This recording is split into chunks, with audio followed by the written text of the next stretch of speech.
Welcome to this edition of Safety First. I'm your host, Tim Kelly, joined now by the Fire Marshal for the City of Suffolk, Charles Chapin, who's going to talk to us about winter fire safety. Now, we talked about a month or so ago about sort of pre-Christmas fire safety. We're talking about Christmas trees and things like that. Well, those are out of the way now, but we are sort of in the cold now. The temperatures keep going up and down, so one day it's cold, one day it's not. But let's talk about fire safety now that we are technically in winter, despite what the temperature may do some days. Reminders of things. I mean, I think we get a little comfortable with the way we do things and, oh, well, it didn't cause a problem last time, I'll do it again. Well, notoriously, that's the time that everything happens. So when we talk about winter fire safety, what are some things to consider? And I know one of the things, fireplaces are certainly being used or utilized. What are some things that people need to think about for fire safety with a fireplace? When we talk about fire safety in the wintertime, you know, we're talking heating appliances. So fireplaces, furnaces, anything electric heaters, space heaters, anything that's going to produce any type of heat to, you know, obviously warm our structures. Some of the things that we worry about with fireplaces is, were they properly cleaned prior to the season, you know, winter coming into play, having somebody professionally come in and clean the chimney to make sure that you don't have too much creosote built up inside the chimney flue, because that's a lot of times where we'll get called is for a chimney fire.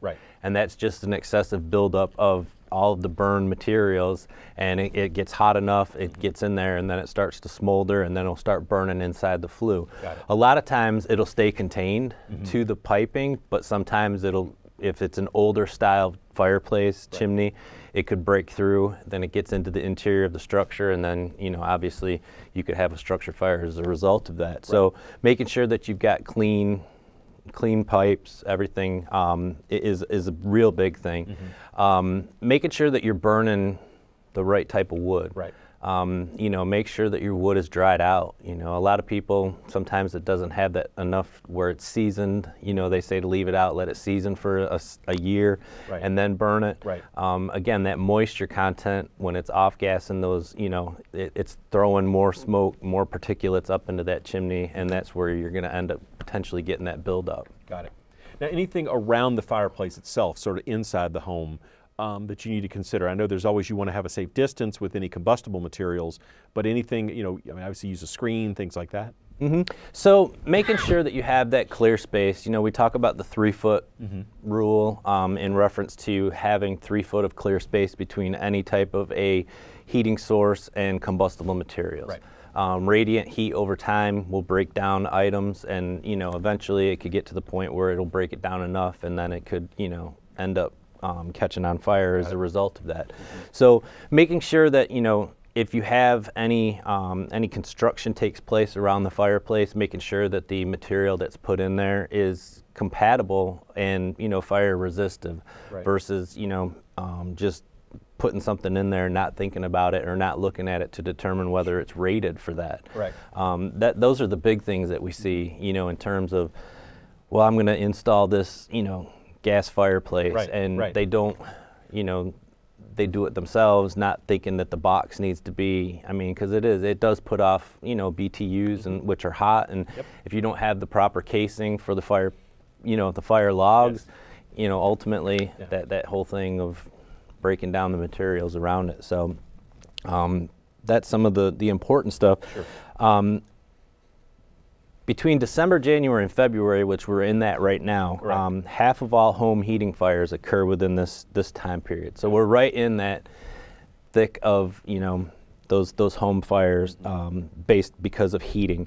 Some of the statistics on that: heating equipment is involved in 1 in every 7 reported home fires, and 1 out of every 5 home fire deaths are a result of heating equipment. You know, obviously, if we get to a point where we lose power, you're going to have, you know, potentially your generator is going to be running. All right, so we talk about, you know, generator and the carbon monoxide that's being released from that. Carbon monoxide is an odorless, colorless gas that, you know, you're not going to pick up with, you know, your nose. You're not going to be able to tell that anything is happening. So you want to make sure that if you are using a portable generator, it's far away from your residence. We like to say 25 feet, and make sure that the exhaust is blowing away, not blowing back towards the house. if you do have gas-fired appliances, you want to make sure that you have carbon monoxide detectors. You're going to want to test those carbon monoxide detectors once a month, just like we test our smoke detectors, or we should be testing our smoke detectors. Right. We want to make sure that we're testing those carbon monoxide detectors once a month. Got it. When we talk about, going back to the fireplaces, you've got ashes associated with your burning.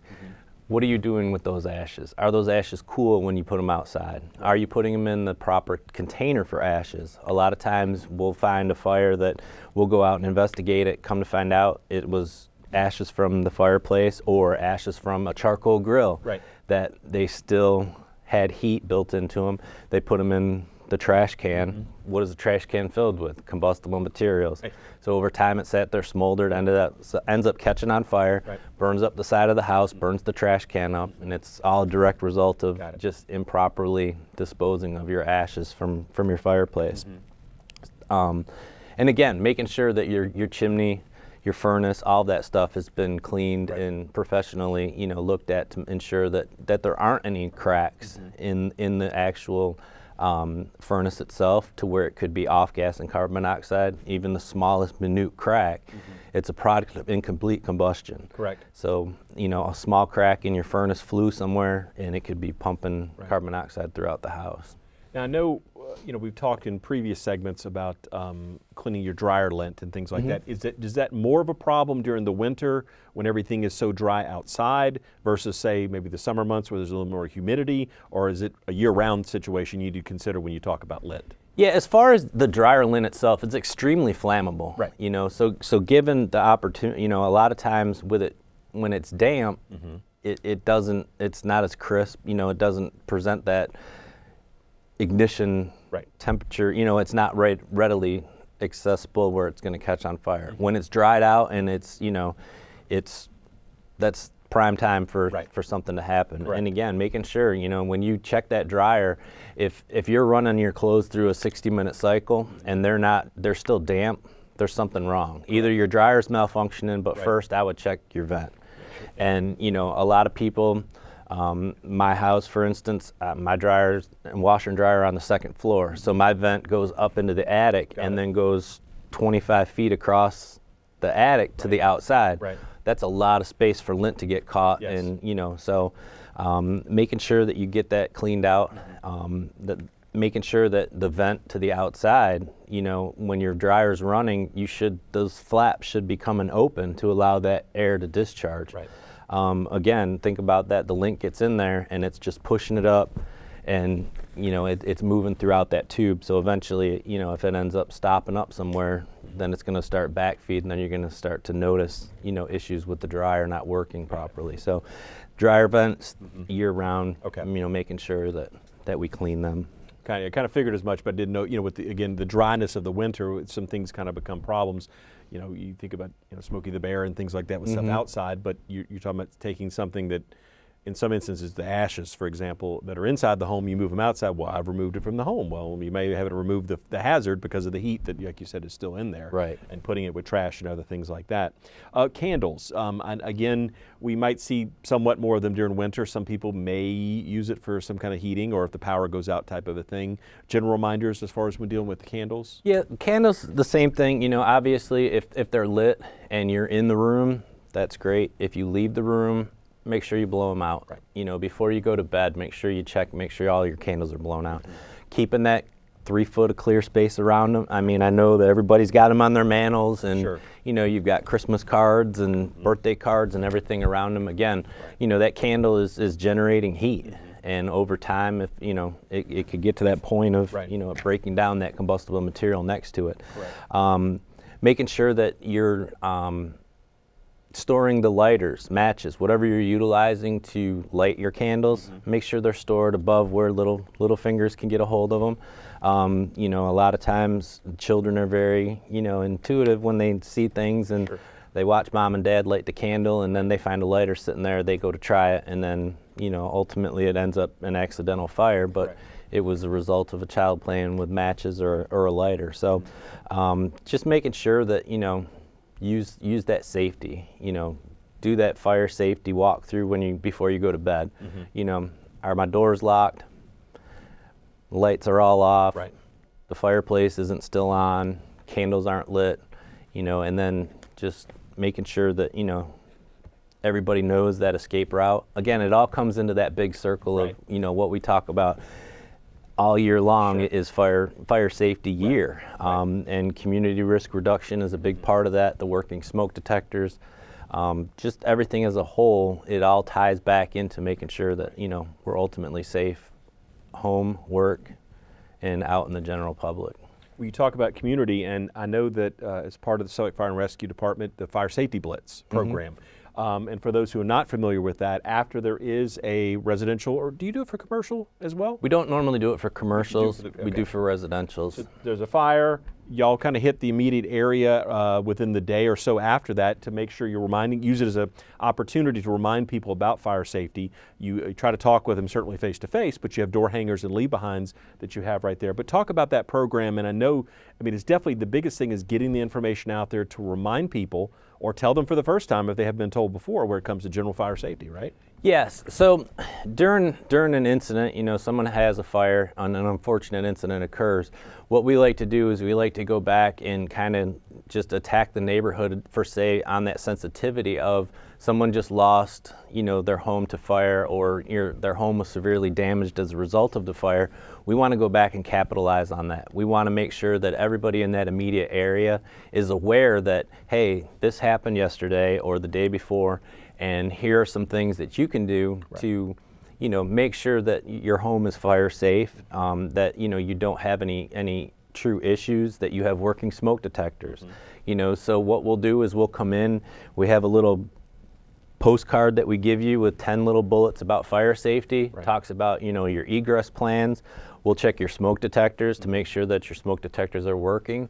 We'll make sure that your detectors aren't over 10 years old. If they are over 10 years old, we have a program with the American Red Cross that will, you know, we can install up to 3 detectors within the home. Got it. So it really is to go out there and just make the public aware, make sure that the neighbors, you know, that are in the general area of where this fire occurred have a warm feeling that, hey, you know, that I feel that my house is safe now as a result of them coming out and talking to us about this.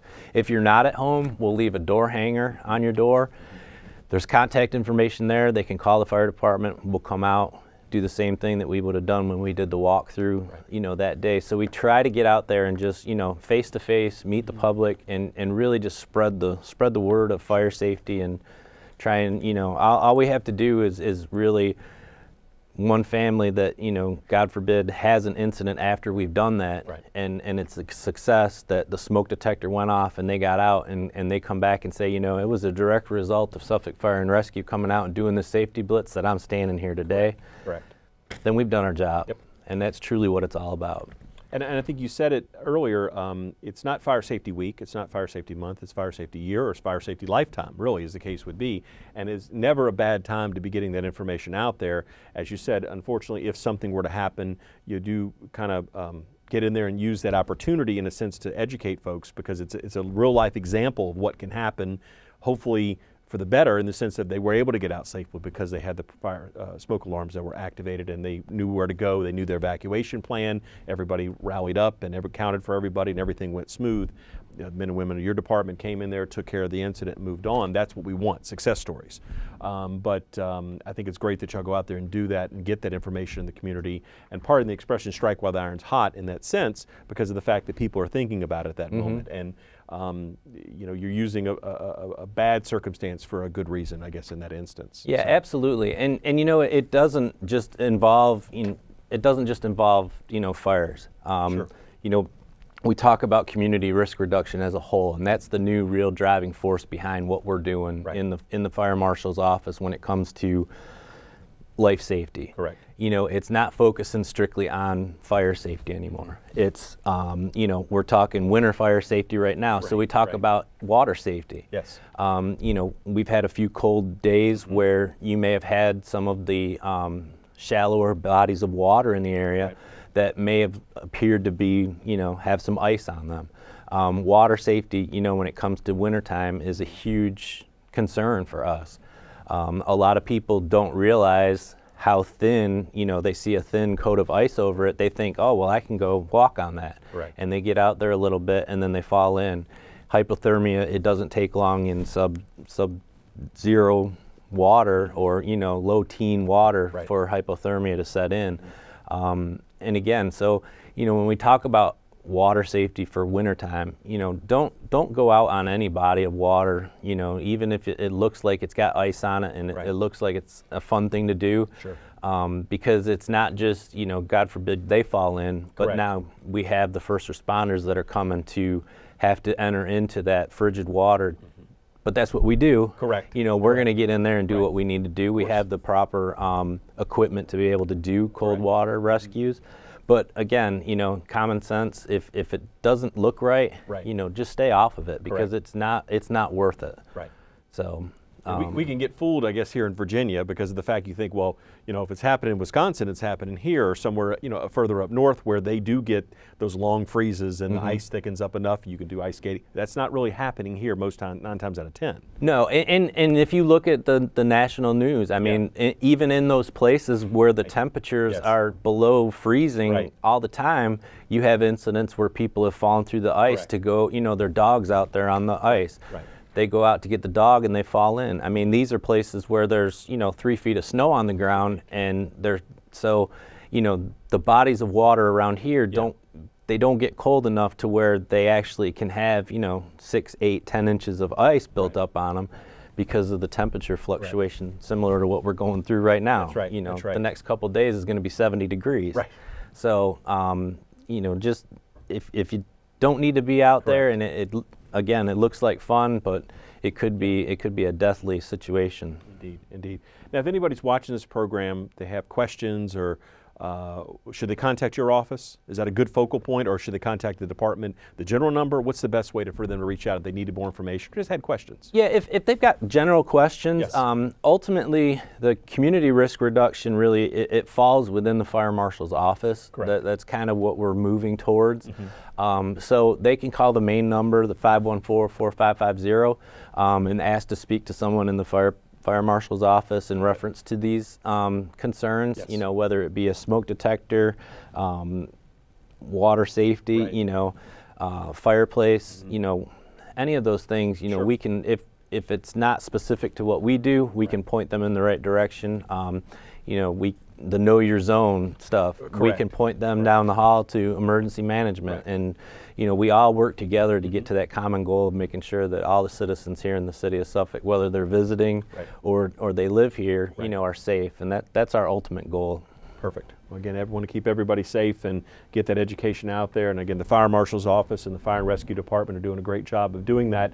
And it's certainly a great resource that if you have questions, as Fire Marshal said, you can contact them and they'll be happy to answer those questions. Or if it is a situation where you need smoke detectors checked out or things like that, y'all can respond as accordingly to do that. But again, thank you for your time today. Certainly. Thank you for having us. No problem. Glad to have you here. Winter fire safety, of course, is a topic du jour, but we always want to get you thinking safety year round. So I guess this is one of the definitely the messages here from Suffolk Fire and Rescue Department. That would do it for this edition of Safety First. I'm your host, Tim Kelly. We'll see you next time.